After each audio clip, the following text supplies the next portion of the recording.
بسم الله الرحمن الرحیم. ګرانو زده کوونکو غواړو نن په نوي موضوع خبرې وکړو. هغه هم د ګرامر د برخو څخه سمپل فیوچر ټینس د سدا راتلونکي زمانه څه رقم موږ کولی شو سدا راتلونکي زمانه شرحه کړو او څه رقم کولی شو سدا راتلونکي زمانه استعمال کړو.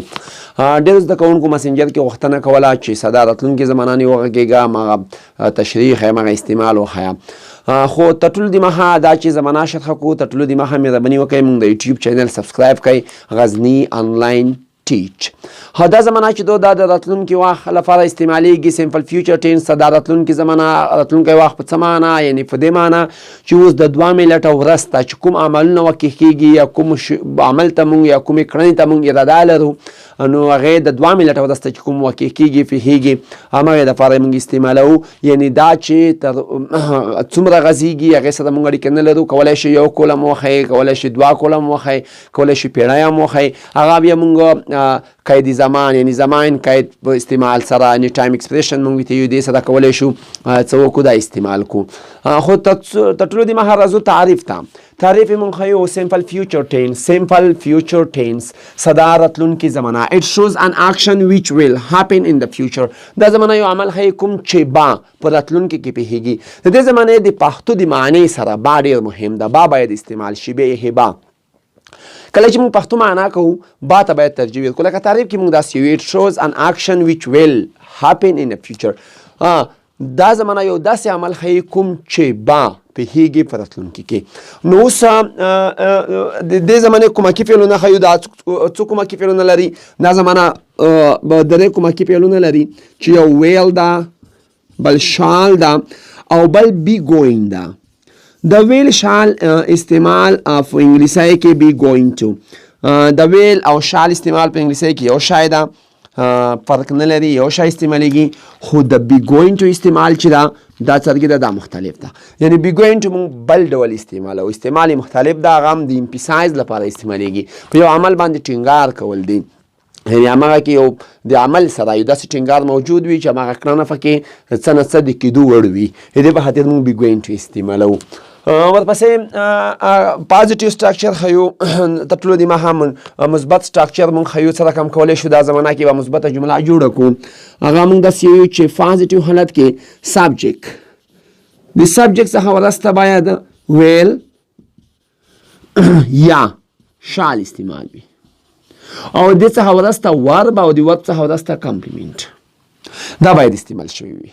هو بیا که چېرته داسې وشي چې یو دلته موږ مختلف سبجیکټ لرو، د سبجیکټ په استعمال سره په فعل کې کوم په کومکي فعل کې کوم تغیر نه رسي. که چېرته موږ آی استعمالوو، ویل هم استعمالولی شو، شال هم استعمالولی شو. او که چېرته یو استعمالوو، ویل هم کارولی شو او شال. هو داسې نه چې دواړه موږ نشو کولی دلته استعمال کړو. یو به وي، یا به ویل وي یا به شال وي. د دواړو څخه یو به د سبجیکټ سره موږ کاروو دلته په داسې حال کې چې کله جمله جوړو. لکه جمله مثال کې بیا تاسې پوهېږئ. مثال کې زه داسې لومړی سبجیکټ مې ولیکلو دی، هغې نه وروسته زه ویل روښلم. خو دا معنا چې بیا به شال نه روښلې، یو به روښلې. دی ویل ورب لیکم ګړو، دی ویل ګړو سکول. دوی با مکتب ته ځي، دوی با مکتب ته ځي. کله ځي؟ دوی به کله مکتب ته ځي. موږ اوس کولی شو ټایم ایکسپریشن استعمال کړو، ډوړ ټایم استعمال کړو. ټومارو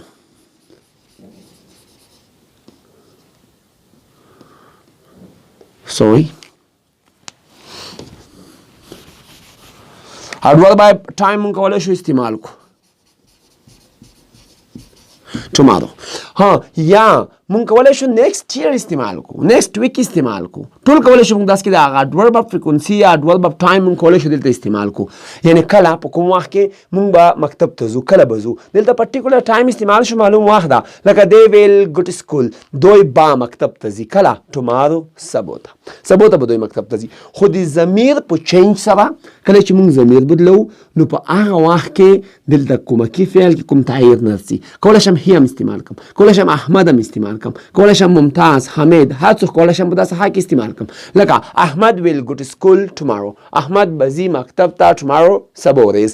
یا د کولی شو دلته نیکسټ ایئر، نیکسټ ویک، هر څه کولی شو استعمال کړو. فعل خو د خپله خوښه ده چې کوم فعل پکې کاروي دلته.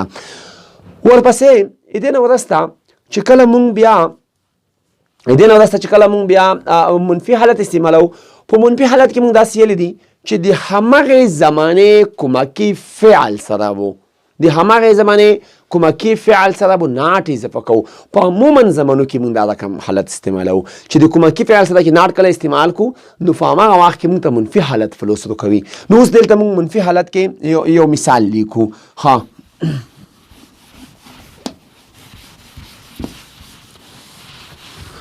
منفي حالت ته څو څه لکه مونږ کولی شو چې منفي حالت استعمال کو. منفي حالت مونږ داسې لیکو. نمبر 1 لیکو چې سبجیکټ، د سبجیکټ څخه وروسته مونږ لیکو ویل یا شال. که ویل وي او که شال دا دوه کې چې کوم یو د خوا لیکولی شي دلته استعمال کړي.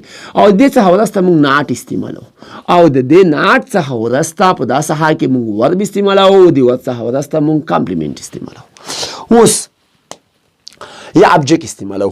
اوس نمبر 1 کې اوس څو یا ویل شال د دوړو کې یو د خپل وګړي سره ناټ کرو، لکه دې د خپل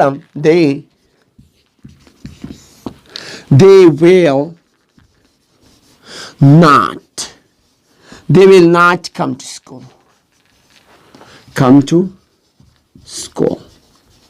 They will not come to school. پکې adverb of time زه استعمالوم، یعنې وخت د هغه قید زمان قید پکې استعمالوم tomorrow. They will not come to school tomorrow. دوی به سبا مکتب ته نه راځي. They will not come to school tomorrow. دوی به سبا مکتب ته نه راځي. یعنې نه معنی چې با هم پکې ذکر شو او په منفي حالت کې به همیشه نه د نه کلمه سرګوي ذکر کېږي، هماغه پکې ذکر کېږي. خو دا چې په سټرکچر له مخې یعنې ناټ چې پکې استعمال شوی و نو په هغه وخت کې کومکي فعل سره استعمال و. اکثره وخت چې ناټ کارول کېږي یا د نه کلمه کارول کېږي دا د کومکي د فعل سره کارول کېږي، یعنې په یوازې ډول ناټ. لکه داسې نشو داسې موږ نشو کولی چې ووایو they not come to school tomorrow. دا نه کېږي، یعنې کومکي فعل سره باید سرګي شي هماغه ناټ استعمال شي. they will not come to school tomorrow next year. they will not come to school next year ولیکه. ته کولی شي tomorrow په ځای next year ولیکې. next year ته کولی شي د tomorrow سره next year ولیکې، راتلونکی کال. او ورپسې ته کولی شي په راتلونکي پیړۍ ولیکې next century. هر څه چې هماغه توپ فرار لري د زمان قید استعمالوه. نو په دې سره موږ کولی شو راتلونکي مثال یعنې منفي حالت یا راتلونکی وخت شرح کړو په دې ټایم ایکسپریشن سره، او کولی شو په د کومکي فعل سره موږ وپېژنو. یعنې they will not come to school. دوی به مکتب ته نه راځي today، نن ورځ. هغه وخت چې ته کاروې ته کولی شي دلته هر یو ټیم چې استعمالوي کولی شي استعمال کړي. څو تشته راځو بیا د سوالیه حالت ته. سوالیه حالت ته مونږ څو سوالیه حالت مونږ ښیو. دا مونږ کله کارو، څه رقم کولی شو. سوالیه حالت داسې ده چې کله مونږ سوالیه حالت استعمالو نو په ټولو زمانو کې اکثره زمانو کې مونږ کولی شو چې د سوالیه حالت جوړ کړو هغه د سبجیکټ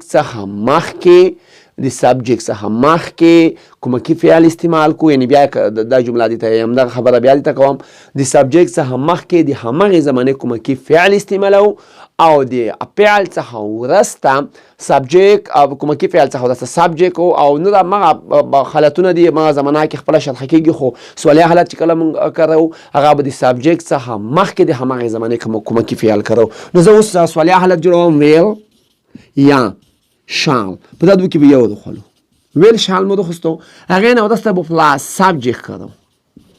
د سبجیکټ څخه وروسته به ورب او د ورب څخه وروسته به کمپلیمنټ. اوس د کومکي فعل څخه یو کومکي فعل دخلم، هغه شال دا یا ویل دا. شال مې دخستو. shall you come to school. shall you come to school. خو کوشن مارک به لګو ویلې دا په یاد ولرئ چې کله سوالیه حالت د جملې په اخر کې به کوشن مارک خامخا لګوي. نو دا هغه د کوشن مارک یعنې سوالیه حالت به لګوي. لکه shall you come to school. آیا ته به راځې مکتب ته. shall you come to school. آیا ته به راځې مکتب ته. سپیسیفیک ټایم نه دا ټایم پکې اضافه کړه. tomorrow سبا ته. tomorrow after 2 ساعته وروسته، یعنې 2 ساعته وروسته به ته مکتب ته ځې یا 3 ساعته وروسته به ځې یا به راتلونکي کال کې مکتب ته ځې. پوښتنه کول دي. که څه یاس او که یس زه وویل که I shall یا yes I will کولی شي استعمال کړي. نو په سوالیه حالت کې د پښتو د معنی سره آیا مهم ده. آیا shall you come to school آیا ته با دلته سوالیه حالت آیا شو او د هغې څخه وروسته بام وکارول شو. با خو باید په هر یوه حالت کې د سمپل فیوچر ټینس سره د ساده راتلونکي زمانې سره د پښتو معنا کې باید اضافه شي. اوس ورپسې د نه وروسته کولی شي بل مثال هم جوړ کړي لکه دی دا چې اوس دی مونږ کاروو په دې سره ته کولی شي د نه مخکې ویل ولیکي یا د نه وروسته شال ولیکي خو د بیګوینټ استعمال لږ مختلف دا هم ښایي وروسته. نو ویل شال ته کولی شي دلته ولیکئ یو د دوړو څخه لکه ویل دی کم ټو سکول آیا دوی به مکتب ته راځي کله ټمارو سبو ته آیا دوی به مکتب ته راځي اوس د نه وروسته منفي سوالیه حالت ته ځو. منفي سوالیه حالت یې مونږ ښیو څه ځکه مونږ کولی شو چې منفي سوالیه حالت د ساده راتلونکي زمانې سره کو استعمال کو. نو د ساده راتلونکي زمانې منفي سوالیه حالت داسې ده چې یو خو موږ داسې ویلي وو چې منفي سوالیه حالت کله جوړوو یا منفي حالت کله جوړوو د کومکي فعل سره به چې وي ناټ لګېدلی وي. نو که چېرته موږ سټرکچر ته لوړ شو نو د منفي حالت سره چې کله موږ ناټ ولګو یعنې سوري د منفي حالت کې د کومکي فعل سره ناټ ولګو نو په هغه وخت کې دا چې منفي حالت موږ ته فلوس کوي. خو باید کله چې سوالیه جوړوو بیا د سبجیکټ څخه مخکې کومکي فعل ولګېږي. نو کومکي فعل په یوازې ډول نه ورو موږ دواړه ورو ویل ناټ دواړه د ساعت د جملې ساعت ته ورو یعنې موږ داسې ډول سټرکچر لیکو ویل به موجود وي منفي سوالیه حالت کې یا به شال موجود وي. د دې څخه وروسته به فلاس ناټ موجود وي ویل چې یو خو آیا شو او بل نه کول پکې ذکر شول. فلاس د نه وروسته به سبجیکټ وي او د سبجیکټ څخه وروسته ورب او د ورب څخه وروسته کمپلیمنټ. اوس مثال لیکو زه داسې یم ویل مې راخوستو کله چې ویل راخوستو د ویل نه وروسته به بیا ته په دغه ساحه کې ناټ روښالي یا وونټ هم مونږ کولی شو شټ پر هم مونږ وونټ ویو will not you come to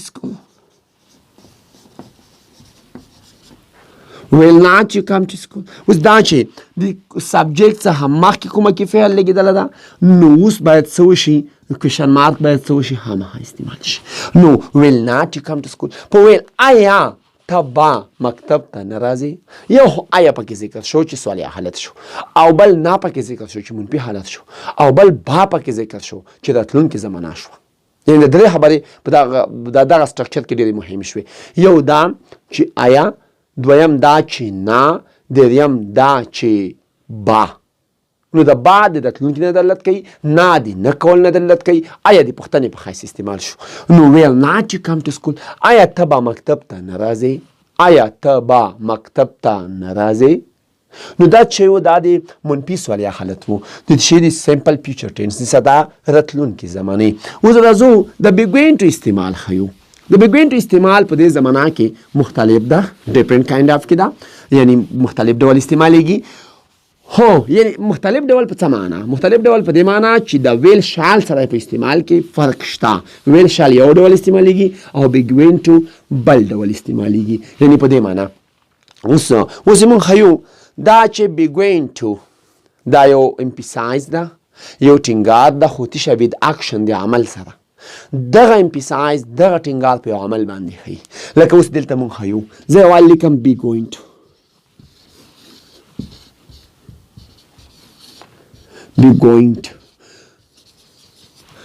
اول پسې دغه بیګوینټ چې دا د استعمال امپیسایز په ساده راتلونکي زمانه کې امپیسایز ده یعنې ټینګار ښیي موږ ته په دغه عمل باندې ټینګار ښیي. کله چې موږ دا کاروو څو ته شته نمبر ون خو دا چې بي دې بینا په دغه سټرکچر کې یا په ساده راتلونکي زمانه کې او د بیګوینټ په سټرکچر کې دې نه مراد ده اما ار is یعنی دغه بیتنه هدف ده دغه بینه هدف ام ار ایز ده په کومه زمانه کې په ساده راتلونکي زمانه کې دی بی ګوینټ نه هدف دی بینه او ګوینټ همغه استعمال ده همغه حالت ده دا کې تغییر نه سي خو د بینه هدف په جمله کې کله مونږ کارو دغه بینه بو ام ار ایز لیکو او دغه نه وروسته به ګوینټ لیکو او د ګوینټ وروسته سټرکچر کې مونږ شرح کوو یعنی د بی په ځای به مونږ ام ار ایز په سټرکچر کې لیکو دا چې ام چا سره کارول کیږي ام د خپل ضمیر سره کارول کیږي چې هغه آی ده آر د چا سره کارول کیږي همغه د جمع سبجیکټ سره کارول کیږي او ایز د چا سره کارول کیږي؟ ایز د مفرد سبجیکټ سره کارول کیږي. دغه استعمال په بیسیک ګرامر کې را شوی دا. د استعمال موږ نه دا چې ام د آی سره استعمالیږي، آر چې دا د یو وی د احمد ان محمود یعنی جمع دې سره استعمالیږي، او ایز چې دا هی شي ایت یعنی مفرد نوم سنگولر ناونز احمد دې سره موږ داس دغه سبجیکټ سره کارو. په د درو کې به یو موږ د بینر خلو کله چې موږ جمله جوړو، لکه یو مثال کې لیکو سټرکچر پوزټیو والف کې لیکو مثبت حالت.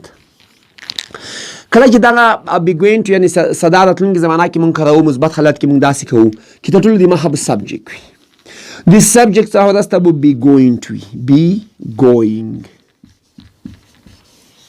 to دی be going to now ورسته به چې استعمال شوی ورب استعمالي مین ورب دې څه ورسته به کمپلیمنت استعمال شوی وي. اوسو کچېرته موږ داسې وایو چې سبجیکټ څه ورسته بي دی بي نه ورسته یعنی بي going to دغه به استعمالېږي مکمل، او دغه څه ورسته ورب او د مین ورب دې څه ورسته کمپلیمنت. یعنی په دغه صورت کې به د بي نه موږ چیر خلو، یعنی کدا چې کوم سټرکچر موږ ولر بي نه به چیر خلو، ته به د بي ته نظر په داسه حق نه کوي، د بي ته به نظر نه کوي، ته به نظر سبجیکټ ته کوي. سبجیکټ چې د جمع نو ورپسې آر دخله، سبجیکټ چې د آی ده ورپسې ایم دخله، سبجیکټ چې د خی ده ورپسې ایز دخله، په داسې حق به ایز دخله. لکه زه یو مثال ولیکم، خی لیکم خی او د بینه خپل چې دخلم د بینه ایز دخلم. موږ داسې وي مخکې چې د بینه مراد ام ار ایز ده، خو درې وړه نه کارول کیږي. د درې وړه یعنی ام ار ایز د درې وړه په یوه جمله کې نه کارول کیږي. د درې وړو نه به یو دخلي، یا به ایز دخلي، یا به آر دخلي، یا به ام دخلي. نو دا چې مفرد ضمیر ده موږ مخکې وي ایز دخلم. هی ایز going to به خپل استعمالوي. he is going to یو فعل اصلي فعل دا going to مکمل ډول خپل ولیکلو، فقط د بي په ځای مې ایز ولیکلو. he is going to اوس به دې نه ورسته یو بل ماین ورب لیږئ. he is going to eat banana. he is going to eat banana. هغه با کلا خوري. یعنی که څوک موږ نه پوښتنه وکړي کسا he is going to eat banana هغه با کلا خوري. که چېرته موږ نه څوک پوښتنه وکړي داسې ویل نه چې he will eat banana یا he shall eat banana، داسې پوښتنه وشوه نو دې ځواب به داسې وي چې he will eat banana چې دو امکان دغه یو شخص دغه داسې اراده کړی دو چې امکان د ولري، یعنی دا معنا کې زه به یوه کیله وخورم، دا معنا لري. خو که چېرته داسې ویلی شي he is going to eat banana هغه به یعنی هغه چې شخص څوک ده هغه به خامخا یعنی دا معنا چې امپسایز په خوراک باندې کوي، یعنی دغه going to چې دا د امپسایز په دغه خوراک باندې ده. نو he is going to eat banana یعنی هغه به کیله خوري، یعنی he will eat banana او he is going to eat banana. فرق دا شو چې he will eat banana هغه به کیله خوري، که وی خوړه او که وی نه خوړه دا کې کوم ټینګار نه موجود، یعنی 40% او 60 د مابین کې یو عمل ښیي، د عمل یو اراده ښیي او په راتلونکي وخت کې. خو که چېرته going to استعمال شو دا بیا 90% یعنی تقریبا 90% ته د عمل باندې څه کوي فشار دوړي، امفسایز دوړي، ټینګار دوړي. 90% he is going to eat یعنی موږ داسې هم کولی شو چې هغه به همه کیله خوري، یعنی کولی شو داسې ترجمه یې هم وکړو د دې جملې. نو he is going to eat banana هغه با کیله خوري. که چېرته ضمیر چنجبل شي په دا جمله کې نو د تغییر نه رسي، فقط پکې ضمیر د بي کې یعنی بي کې تغییر رسي. که چېرته ضمیر پکې دی ولیکم زه دی، نو چې دی پکې ولیکې نو دی نه وروسته موږ خپل یلی دی ایز بیا نه کارول کېږي، د جمع ضمیر سره موږ بي په ځای آر دخلو نو دی آر. او ورپسې going چې خپل ولیکه they are going to eat banana. they are going to eat banana دوی به کیله خوري. که یوه کیله خوري هغه خو ټایم ایکسپریشن ده، سوري کمپلیمنت ده، ته کولی شي بنانس ولیکي. they are going to eat bananas دوی به کیلې خوري. خو هدف دا ده چې د going to کې دی مونږ استعمال کو، د دې نه د going to نه مخکې مونږ آر باید دلته ایز استعمال باید آر استعمال کو، ویلې د ضمیر جمع ده، د ضمیر په تبدیل سره په بي کې هم تغییر رسي. اوس دلته مونږ څه کوو آی مو ولیکلو، آی مو چې کله ولیکلو اوس په بي کې بیا تغییر رسي، ویلې چې د آی سره مونږ خپل بي کاروو چې هغه چې ده ام ده، نو دلته باید ام ولیکو. نو آی ام دغه زمانه جمله خپل استعمال کړه I am going to eat banana زه به کیله خورم، زه به کیله خورم. که چېرته مونږ سوالیه منفي حالت کړو یعنی منفي حالت که سوالیه حالت دا مونږ کرو بیا څه کوو بیا مونږ داسې یو چې په دغه حالت کې د بیګوینټ استعمال لږ څه نه څه تغیر مومي په دغه حالت کې یعنی څه معنا په منفي حالت کې یا په سوالیه حالت کې په دې معنا چې کله مونږ بیګوینټ کارو نو د بیګوینټ استعمال په مثبت حالت کې بی او ګوینټ په مکمل ډول دغه بیګوینټ مکمل استعمالیږي خو په منفي یا په سوالیه حالت کې به د بیګوینټ کې لږ تغیر راځي لکه داسې رقم مونږ کولی شو دلته اوس داسې وایو ته به په منفي یا په سوالیه حالت کې کولی شې د بی ته کولی شې په سوالیه حالت کې د ګوینټو په دا کې کوم تایید تبدیل نشي راوستلی د بي کولی شي د سبجیکټ نه مخکې هکې د سبجیکټ نه وروسته هکې او د بي سره کولی شي ناټ هم استعمال کړي یعنې ته کولی شي نو ور پلس ګوینټ پلس ورب چې دا کې به تایید نه لکه سټرکچر کې زه ښایم سټرکچر کې بیا ښه پوهېږئ منفي حالت مونږ ښیو منفي حالت کې مو داسې لیکو چې سبجیکټ به وي د سبجیکټ نه وروسته به پلس چې موجود وي بي موجود وي دغه بي به موجود وي او د دې بي څخه وروسته به په داسې ها کې ناټ موجود وي او د دغې څخه وروسته به پلاس ګوینټو موجود وي مغه کومکي فعل ګوینټ چې ګوینټو او د ګوینټو نه وروسته به بل فعل موجود وي اصلي فعل او هغې نه وروسته به کمپلیمنټ موجود وي یعنې په دې ډول چې که چېرته موږ منفي حالت په دا کې جوړوو یا سوالیه حالت موږ په دا کې جوړوو د ګوینټو پلاس اصلي فعل ترمنځ به هیڅ فاصله نه پیدا کوي دا کې بل شی نه زیاوي په مابین کې یو شی باید په مابین کې بل نه زیاوي ګوینټو پلاس ورب همیشه په خپل حالت کاروي ګوینټو پلاس ورب همیشه په خپل حالت کې دا کې به کوم تغییر تبدیل نه راولي خو کولی شي د بي څه ده دا کولی شي د سبجیکټ نه مخکې هم یوسي د سبجیکټ نه وروسته په شمول د ناټ هم استعمال کو په دغه بي کې ته مختلف ډول استعمال کولی شي وکړي خو ګوینټو پلاس ورب که منفي حالت جوړوي که سوالیه جوړوي که مثبت جوړوي که منفي سوالیه جوړوي د ګوینټو پلاس ورب په هر یو سټرکچر کې په خپل حالت دا نیمه غرض نه وای خو د ګوینټو پلاس ورب او د بي کولی شي چېرته مخته یوسي لکه موږ یو اګزامپل کې لیکو بیا ښه په پوهېږئ لکه نمبر 1 کې دې مو ولیکلو دی د هغې نه وروسته موږ خپل بي لرو مخکې مو وښیلو چې هغه آر ده دی آر او د آر نه وروسته ناټ لیکوم دی آر ناټ نو ویلې د کومکي فعل سره موږ ناټ لیکو دی آر ناټ نو ته کولی شې د آر نه وروسته ناټ ولګئ خو د ګوینټو پلس ورب ترمنځ مو فاصله نه پیدا کوي دا کې بل څه نه زیاوي لکه دی آر ناټ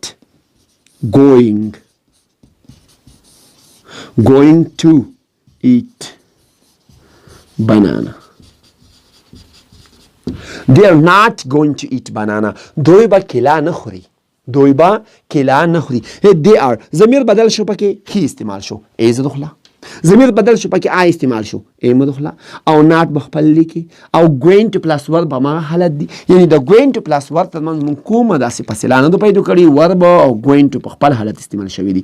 خو کولای شي دا غبي چې دا چرته مختصر کې یوسي خو یو ضمیر پکې بدلو خېلی کو خې د کله استعمال کو د خې نه دسته باید موږ د ټو بي په ځای باید ایز ولګو دا معلومه خبره ده هغه سره باید ناټ اضافه کو او د ناټ نه ورسته کولای شو going to خپل ولیکو going to او نه ورسته ورب چې هغه eat ده هڅه دې نه ورسته چې لیکي he is not going to eat banana هغه با کلا نه خوري هغه با کلا لانچ ولیکا بل څه ولیکا خو سم دا د منفي حالت وو اته سوالیه حالت ده سوالیه حالت سره کوم کولای شي استعمال کو سوالیه حالت موږ داسې کوو په دغه کې چې دغه صورت کې موږ چې سوالیه حالت کې بیګوینټ کې کوو یعنی صدا راتلونکي زمانہ کې چې بیګوینټ استعمالو نو داسې کوو چې په سوالیه حالت کې موږ کله سوالیه جمله جوړو سټرکچر جوړو نو دغه بي چې دا بي دغه بي د سبجیکټ څخه مخکې موږ کوو subject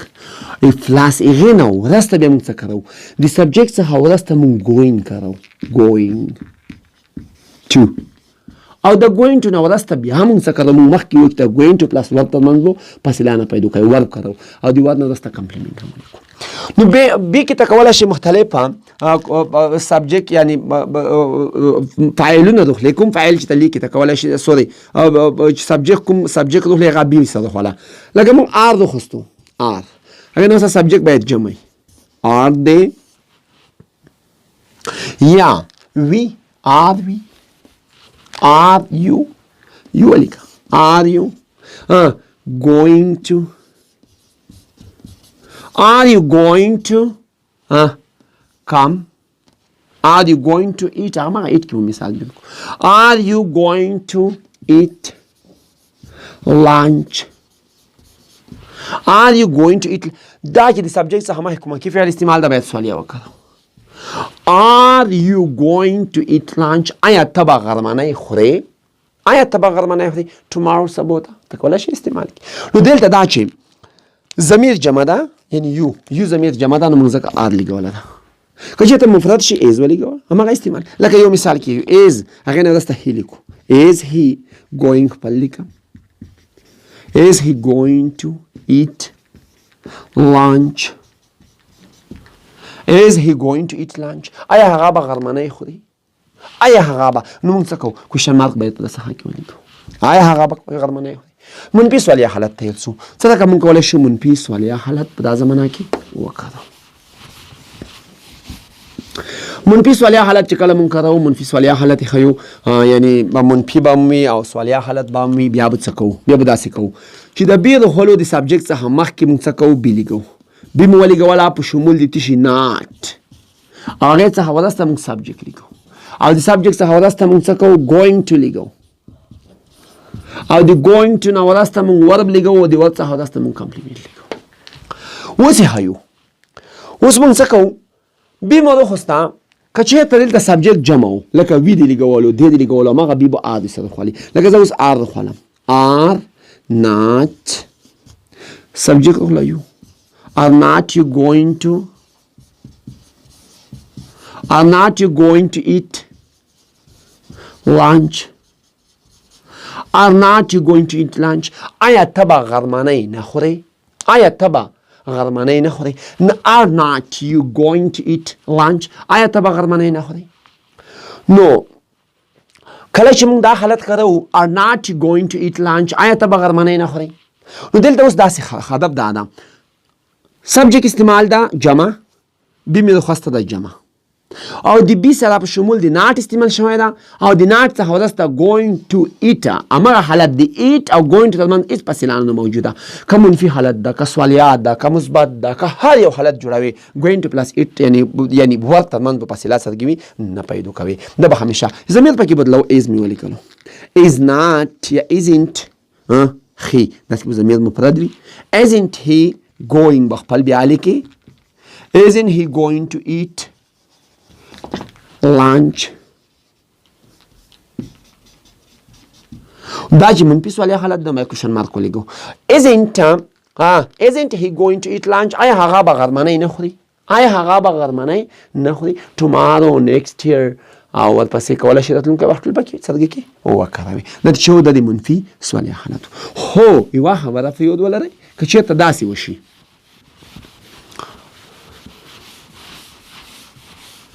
چې مونږ یوه جمله ولده څه مو ولدل تر دې ساحې پورې لیکل شوي وو لکه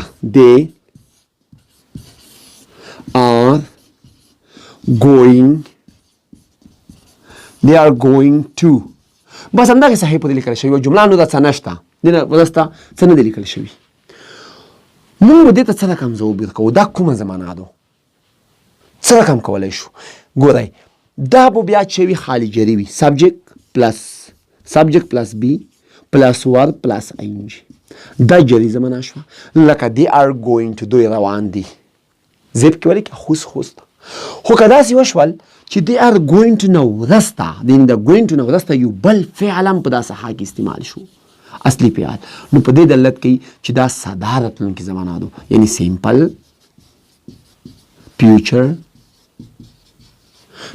tense یعنی دا ساده راتلونکې زمانه شوه ویلې موږ داسې نظر کوو چې going to نه وروسته یو بل فعل استعمال شوی going to نه یعنی are going to یا be going to نه وروسته خو going to نه وروسته یو بل اصلي فعل هم استعمالو نو په دې معنی چې دغه وخت کې چې دو ساده راتلونکې زمانه ده او emphasize موږ ته ښیي ټینګار ته ښیي یعنی په دغه زمانه باندې څه کوي ټینګار کوي موږ ته یو داسې عمل ښیي چې په هماغه کې چې موجود وي هماغه کې ټینګار emphasizing موجود وي او ورپسې هغه emphasize هغه ټینګار چې په فعل باندې کېږي په عمل باندې کېږي هماغه چې دا هماغه emphasize استعمال وي بس